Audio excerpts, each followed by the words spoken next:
Sí, y pongan en mudo sus micrófonos, por favor. Entonces está con ustedes la jefa de grupos Mara con su compu eh, de terror.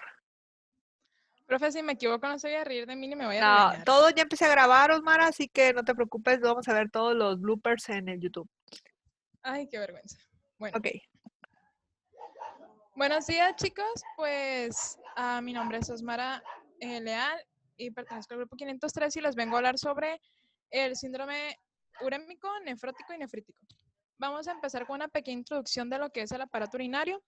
Y pues bueno, sabemos que el aparato urinario es un conjunto de órganos encargados de la producción, del almacenamiento y la excreción de la orina. Este aparato pues se encuentra formado por los riñones, que son dos órganos que producen la orina para eliminar las sustancias de desecho, los uréteres, que son los conductos que conducen a la orina de los riñones hasta la vejiga urinaria, que es donde se acumula la orina, y la uretra, que es el canal en donde sale la orina. Ok. Ahí podemos observar perfectamente lo que son los órganos que constituyen el sistema urinario. Tenemos un riñón en el lado derecho, otro en el lado izquierdo. Ahí encontramos los uréteres, que son los conductores de la orina, la vejiga en donde se almacena y posteriormente la uretra, que es en donde sale la orina para su excreción. Ok, ahora bien, ¿qué son los riñones? Muy bien, pues el riñón son dos órganos en forma de frijol, como de un color entre cafezoso y negro. Aproximadamente en un adulto pesa como 150 gramos. Y pues bueno, aquí es en donde se produce la orina para desechar las diferentes sustancias que el cuerpo produce. Si nos damos cuenta, ahí tenemos una parte como segmentada del riñón. Nos damos cuenta que este se compone de una cápsula renal que pues es la capita que rodea el riñón y lo va a proteger. Es el que le da la forma del frijolito. También está la corteza renal, que es la capa de color rojizo que les comenté. La médula renal, que es más profunda y se constituye de 8 a 18 estructuras cónicas llamadas pirámides renales, o también tienen un nombre en específico, que son las pirámides de Milfi, si mal no recuerdo. Y pues bueno, estas pirámides de lo que se encargan es de poder filtrar la sangre, así como de filtrar la orina, para que se vaya conduciendo hacia los uréteres. Los riñones pues funcionan de una manera interrumpida a las 24 horas. ¿Por qué? Porque no quiere decir que van a producir orina todo el tiempo, sino que estos van a ir como que produciendo de poco a poco y esta orina se va a ir yendo hacia la vejiga y esta se va a ir llenando de poco a poquito. Y pues este también tiene una alta concentración de filtración de sangre por los microtubos. Entonces, ¿en qué forma pues está organizado el riñón para procesar la sangre y formar orina? Pues como les podemos decir, aquí está constituido por unas unidades microscópicas que se llaman nefronas, se van a ver más adelante. Estas llevan a cabo la función renal. Ojo, son muy importantes porque por ahí se pueden derivar muchísimos padecimientos y pues en cada una de ellas se regula la composición de la sangre para poder desechar todas las sustancias que el cuerpo no necesita. Entre las funciones que tienen los riñones, pues son variadas. Se las voy a comentar. Este riñón pues cumple con múltiples funciones, tales como la excreción de productos metabólicos de desecho, como la urea, la creatinina, el ácido úrico y la bilirrubina, pero también se encargan de mantener la homeostasis hidroelectrolítica porque regulan la volemia del cuerpo y la osmolaridad. ¿Qué quiere decir la volemia? Pues es el volumen total de sangre que hay en el cuerpo humano. También regula la presión arterial a largo y mediano plazo. Esto lo hace a través del sistema de renina, angiostenina, aldosterona. Y a largo plazo, pues a través de la diuresis y la lo tengo apuntado, niatriuresis por presión. natriuresis. Gracias, profe. Ok, La perdón, natriuresis, perdón, puedo hacer una pausa ahí. sí, ¿Cómo se le llama cuando la producción de orina disminuye hasta 400 mililitros en 24 horas? Oliguria. Perfecto. Ok, perdón, continuamos, Osmara. Gracias, Jania. no de nada, profe. También regula el equilibrio ácido-base por la secreción de los hidrogeniones y también son los productores principales de la eritroproyetina que estimula la producción de eritrocitos en caso de hipoxia. Hipoxia quiere decir que es como cuando hay una falta de sangre en el organismo. Creo que es en cuando comenzamos a tener como tonos azulados en las uñas y en los labios, si mal no me equivoco. Que se presenta la cianosis. Ok, gracias maestra. Y pues bueno, la siguiente, profe, por favor. Ahí podemos ver bien lo que es la trayectoria del flujo sanguíneo de pues, los riñones. Podemos notar que está eh, la arteria renal y también está la vena renal. Ahí es donde se hace el flujo de la sangre oxigenada y la que no está oxigenada. Las generalidades de los riñones, pues como ya lo vimos, regulan el volumen y la composición y el pH de los líquidos corporales mediante la eliminación de los desechos por la orina. También pues contribuyen a la piel a la síntesis del calcitriol, que es una vitamina que se activa por el sol, creo, que es por la vitamina D. También regulan los niveles de fosfato y de calcio que son necesarios para la formación de la matriz ósea extracelular y también al nivel de calcio sanguíneo que es necesario para la contracción muscular y que esta haga su función pues en el cuerpo en general. Ay, perdón. También hay un dato muy importante que de hecho eso fue lo que se me pasó a decir. En los periodos largos de ayuno, estos llevan a cabo una, un proceso que se le llama gluconeogenia, que es cuando se sintetiza la glucosa a partir de los aminoácidos y otros precursores durante el desayuno prolongado. Ok, gracias. Pues como ya lo vimos, liberan la eritroproyetina que estimula la producción de los eritrocitos. También pues ayuda a la absorción y la reabsorción del agua filtrada. Como ya les dije, pues ayudan a la volemia y a la osmolaridad. También hay una absorción en la sangre del agua y cooperan con la regulación del pH de los líquidos corporales. Siguiente maestra, por favor. Ok, los uréteres. Pues estos van desde la pelvis renal y bueno, la orina se drena en los uréteres para luego pasar por la vejiga. Yo lo interpreté como si fuera un caminito que debe de seguir la orina para que pueda llegar a la bolsita y de esta manera ir llenando la bolsita para que después sea como que expulsada. El cuerpo posee un uréter por cada riñón, o sea, uno de cada lado. Y estos desembocan en lo que es la vejiga, que es un órgano hueco muscular, y este se distiende. Generalmente cuando no está lleno, tiene la forma como de un globo así desinflado, pero cuando se empieza a llenar de orina, porque se va llenando de poco a poquito, como ya les comenté, este va haciéndose como una bolita, y ya que llega a su capacidad máxima, que estamos súper llenos, es como una pera pero invertida, con la parte gordita hacia arriba y la parte flaquita o más chiquita hacia abajo. Y pues tiene tres orificios que son los de los dos uréteres y la comunicación con la uretra, que es en donde se va a desechar. Ok, la vejiga tiene un esfínter que es un músculo que tapa el orificio, que se contrae y se dilata cuando está relajado. Este orificio es el que permite que la orina no se nos salga de una. ¿Por qué? Porque al mantenerlo contraído es pues cuando ya la estamos apretando y sujetando hacia adentro. La vejiga. Aquí es donde se lleva a cabo la micción. ¿Qué es la micción? Si no recordamos, les hago una poquita clarificación ahí. Es el hecho de orinar. Esta pues se produce por la contracción de los músculos, voluntarias e involuntarias. Ya saben que podemos como que aguantar la pipí, ya sea voluntad, pero cuando llegamos al baño pues ya es como más relajante.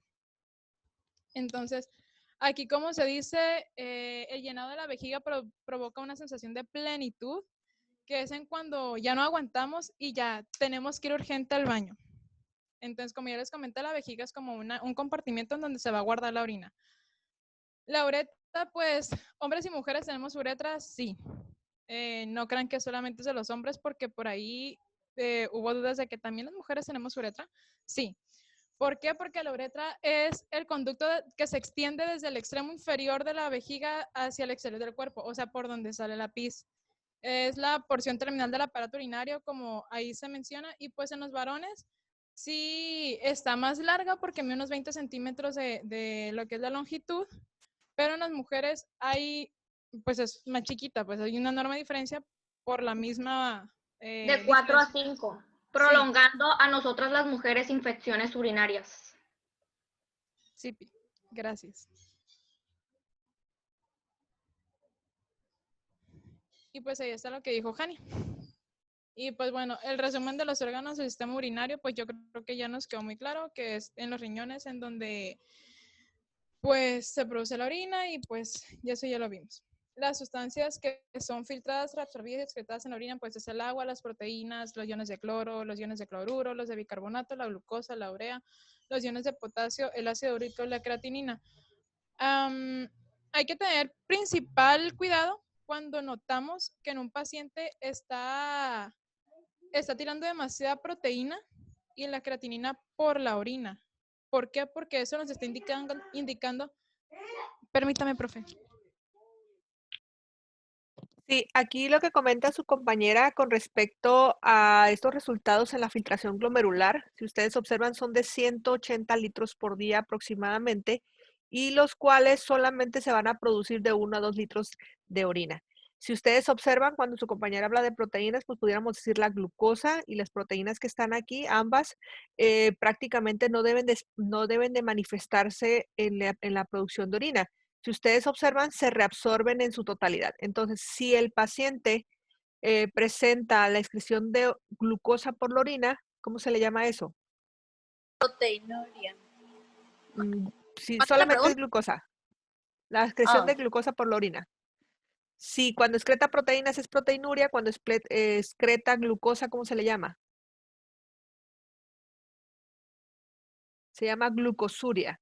Y eso nos está diciendo en el caso del paciente diabético, en el caso de una descompensación, o en los pacientes que no tienen falla por la producción de insulina y no son diabéticos y presentan glucosuria, hay que ver cómo está funcionando su riñón, porque nos está diciendo que va a empezar a fallar, ¿no?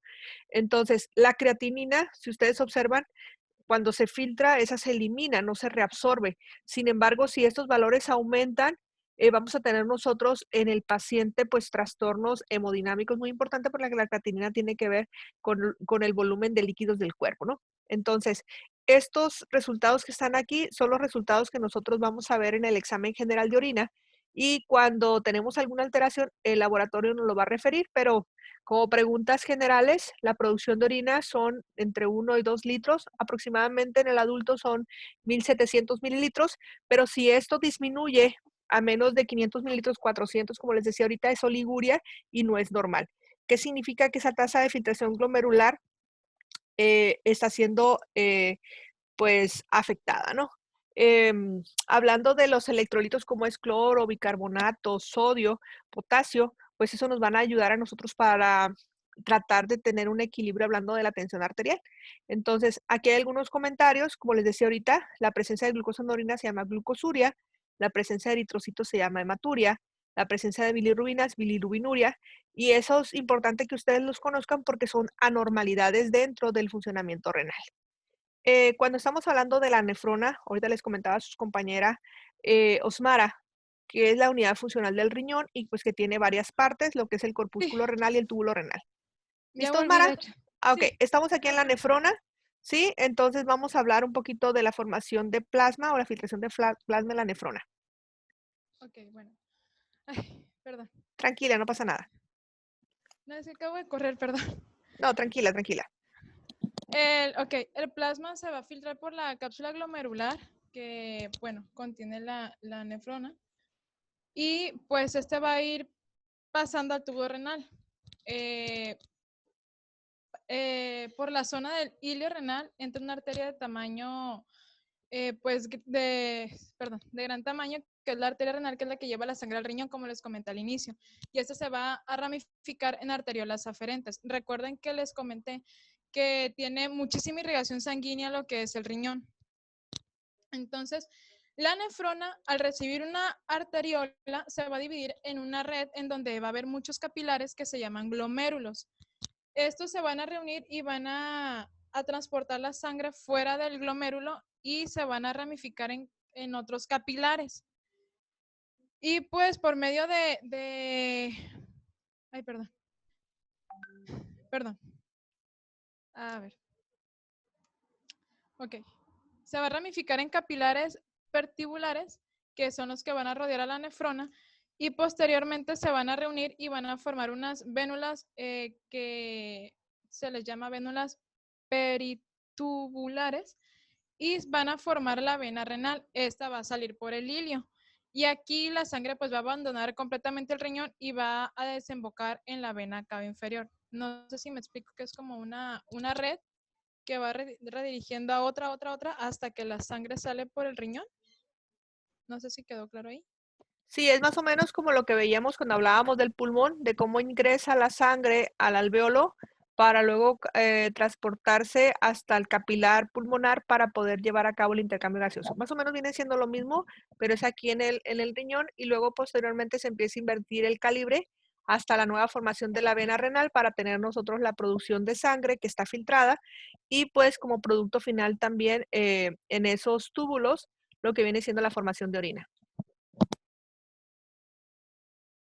Muy bien, vamos a entrar a lo que es la cápsula de Bowman, que es una unidad renal de glande hueca que se localiza, en donde se realiza el filtro de las sustancias que se va a excretar. ¿Ok?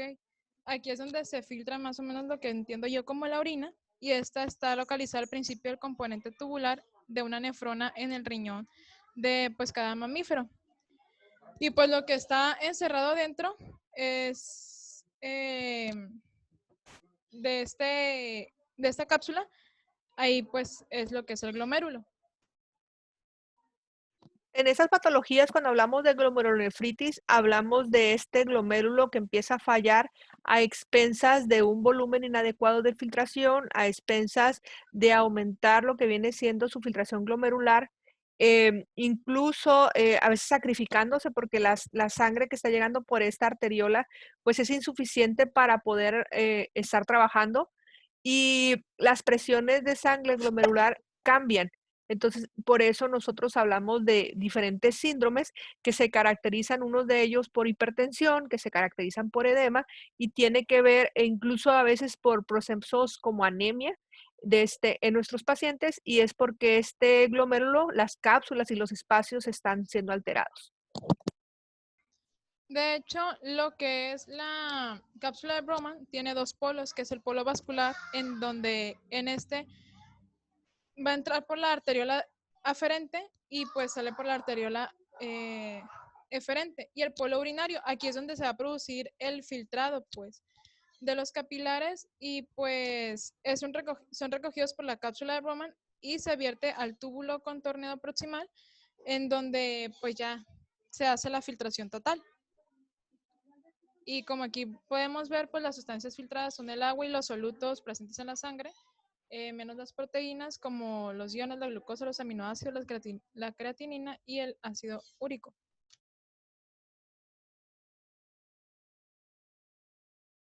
Eso sí me gustaría que la explicara usted, maestra, porque yo no supe cómo explicarla como tal. Ok, fíjense bien, aquí tenemos nosotros lo que viene siendo el glomérulo, pero tenemos ese túbulo contorneado distal que decía su compañera, el túbulo contorneado proximal, la reabsorción que tiene hablando del agua para nosotros poder tener una buena ósmosis, hablando del sodio, y sobre todo si se filtra sodio, pues se elimina potasio, ¿sí? Y el potasio para la difusión. Si ustedes observan, la cantidad viene siendo la misma, y la presencia de glucosa como cotransportador para esa difusión facilitada. Entonces, en este túbulo contorneado distal, nosotros vamos a tener estos cambios que se van a presentar, y al final, en el líquido tubular, tiene que ser isotónico. ¿Qué significa? Que es igual con respecto a la sangre, hablando de la osmolaridad. Entonces, todo esto pasa inmediatamente después del glomérulo para nosotros poder hablar de homeostasis. En el asa de Henle, nosotros vamos a presentar en la sangre lo que contiene, si ustedes observan, es lo mismo, agua, sodio, potasio, cloro, ¿sí? Y esto es en cantidad diferente. ¿Qué significa? Si en esta porción que nosotros tenemos, ahorita hablábamos del túbulo proximal, ahora hablamos del asa de Henle y luego vamos a hablar del túbulo distal, las concentraciones de filtración que se van presentando, ¿no? Aquí tenemos lo que les decía ahorita, en el túbulo inicial, el contorneado distal, como vemos nosotros la absorción de agua, sodio, cloro y calcio, ¿sí? Y cómo vamos viendo cómo va cambiando. Son diferentes filtros que nos permiten a nosotros como producto final tener una sangre que está filtrada con las concentraciones adecuadas de sodio, en este caso urea, potasio y también lo que es bicarbonato. ¿Ok?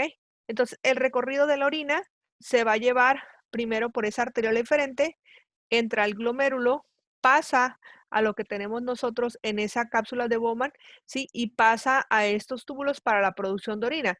Lo que yo necesito nuevamente se regresa a lo que viene siendo sus capilares peritubulares para irse a la vena renal. Pero estos son millones los que tenemos a nivel renal nosotros. Esta nefrona son millones los que tenemos y es para la producción de orina y para la producción de la filtración de la sangre. ¿Ok? Aquí tienen alguna duda con referente a este recorrido que se hace, que es una imagen simplista de esto que nosotros veíamos aquí, hablando del recorrido que tienen, en este caso, los solutos que se encuentran en el agua, en la orina, perdón, en la sangre para poder producir la orina. Cuando nosotros estamos hablando de las glomerulopatías, este es el que está teniendo un impacto, ya sea a nivel de la arteriora, de lo que viene siendo el túbulo proximal, ¿sí? O en el asa de Henle o en el tubo distal, que va a llevar a alguna alteración, ya sea en la filtración, en la reabsorción, excreción o secreción de los solutos. Entonces, eso nos va a permitir a nosotros identificar qué necesidades va a tener nuestro paciente, porque no porque el paciente presente edema va a ser lo mismo en todos. Sí, depende el daño que va a tener en esa parte de lo que es la nefrona para nosotros identificar si el problema es a nivel de un glomérulo o de miles de esos glomérulos que ya empiezan a fallar y por lo tanto la eliminación y la producción de orina, hablando de su filtración, van a estar alterados. Entonces, hay fenómenos que es importante definir, como lo que viene siendo la formación de la orina, que se va a formar en la combinación de esos tres procesos, que es la filtración, reabsorción y secreción tubular. La filtración va a ocurrir en el punto de contacto en esos capilares glomerulares y la cápsula de Bowman. La reabsorción va a ocurrir dentro del glomérulo, y ya les había mencionado, son aproximadamente 180 litros para producir aproximadamente 1.700 mililitros de orina en 24 horas. Se van a reabsorber todas las sustancias. En la orina no debe de haber proteína, no debe haber glucosa, no debe haber sangre, ¿sí? Y los electrolitos también se deben de reabsorber. Y al momento de nosotros excretar, pues vamos a excretar los excesos que tengamos y de esa manera vamos a poder hablar de la homeostasis o de conservar lo que viene siendo un pH normal dentro de la sangre. Entonces, ahora vienen las patologías. Ya. ¿Le sigo? Ok. Ok. Es que si en anterior tuve duda. Ok. El síndrome urémico. El síndrome urémico también se le conoce como síndrome urémico hemolítico, por sus siglas SUH. Es una infección grave que puede producirse cuando los pequeños vasos sanguíneos de los riñones se dañan e inflaman. Y este daño, pues, provoca unos coágulos en los vasos sanguíneos. Esos coágulos obstruyen el sistema de filtración de los riñones y provocan lo que es la insuficiencia renal. Ahí es cuando ya estamos hablando de una patología muchísimo más grave. Ok, este tipo de síndrome puede ser causado por una bacteria que se llama Escherichia coli o E. coli.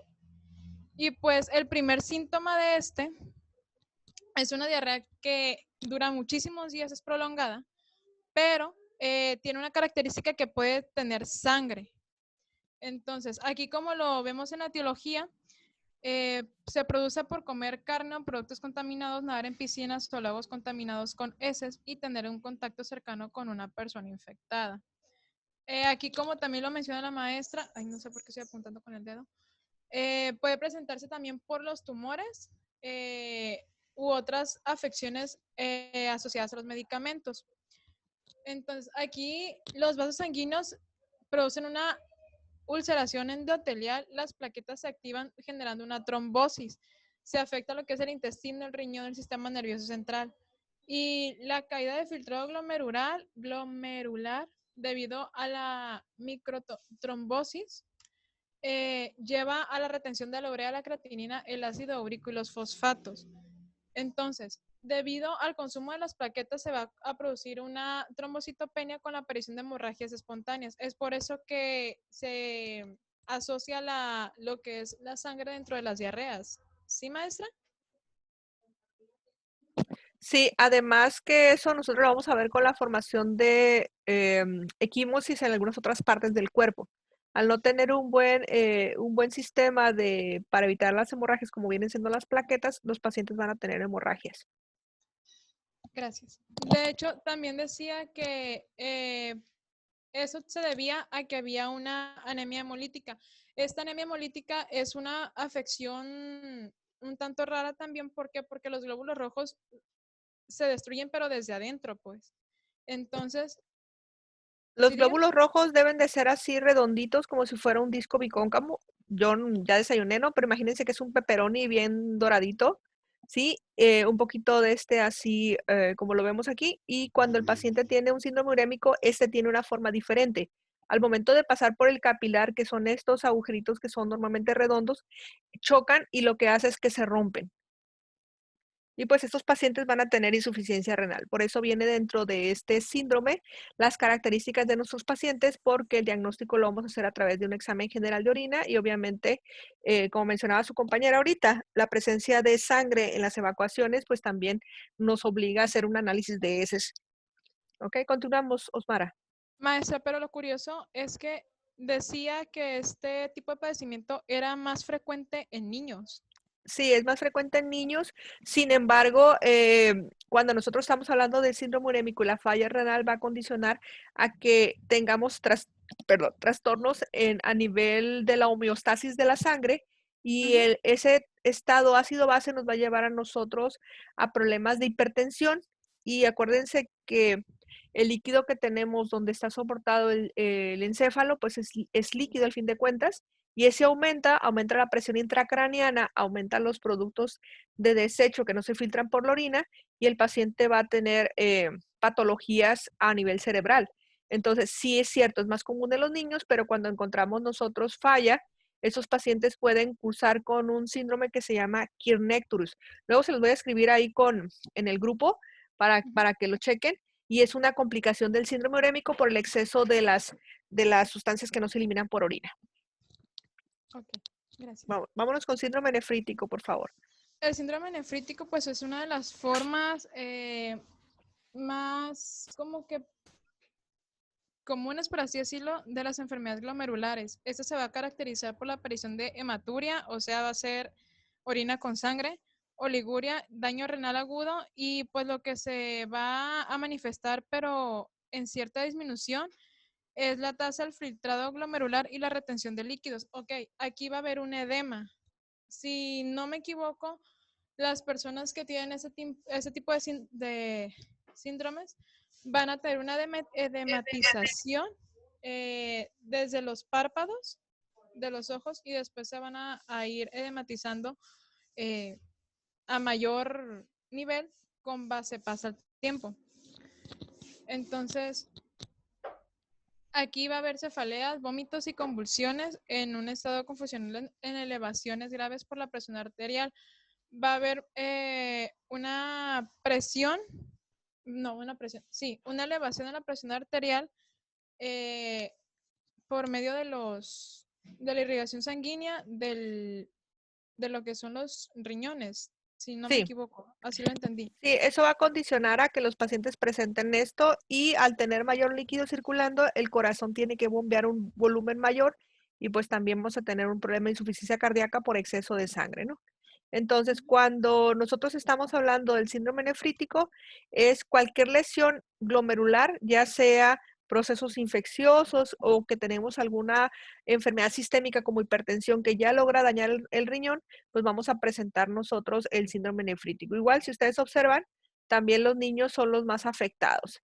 Entonces, ahorita les explicó su compañera la afectación, cómo se va a llevar a cabo en este glomérulo por exceso de acumulación de estos inmunocomplejos, que significan leucocitos, linfocitos y proceso inflamatorio, que van a llegar y van a inflamar el riñón y no permiten que haga su función.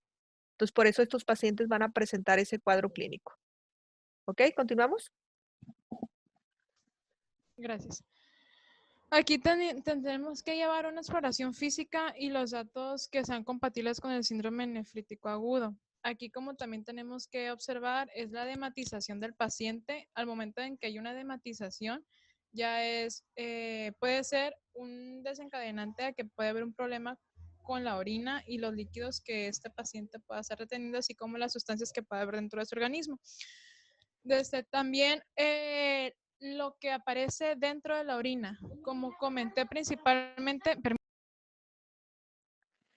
Sí, aquí lo que tenemos nosotros que ver, si ustedes observan cuando estábamos hablando ahorita del síndrome urémico, una de las causas es una bacteria. En el síndrome nefrítico también una de las causas que ocasiona la inflamación en el riñón, pues son las infecciones de vías urinarias y por lo tanto vamos a dar tratamiento farmacológico con antibióticos. Entonces, tanto en síndrome nefrítico y síndrome urémico vamos a dar tratamiento de asociado a lo que está causando. Y si ustedes observan aquí, el tratamiento farmacológico es la penicilina o eritromicina que daremos a nuestros pacientes y dar tratamiento para disminuir la tensión arterial, ya sea con diuréticos o fármacos para reducir la tensión arterial. Pero cuando estamos hablando de volumen de líquidos, pues la restricción de sal y agua para nuestro paciente para evitar el edema. Entonces, esas son las primeras patologías y muchas van a llevar ese concepto cuando hablamos de síndrome, del conjunto de signos y síntomas que nos van a llevar a una enfermedad. Ok, Osmara y grupo, voy a desconectar de Zoom y voy a mandar un nuevo enlace porque nos quedan 2 minutos. Entonces, Sí, en esta reunión por Zoom para empezar, para continuar con síndrome nefrótico. ¿Sale? Sí, profe, está bien.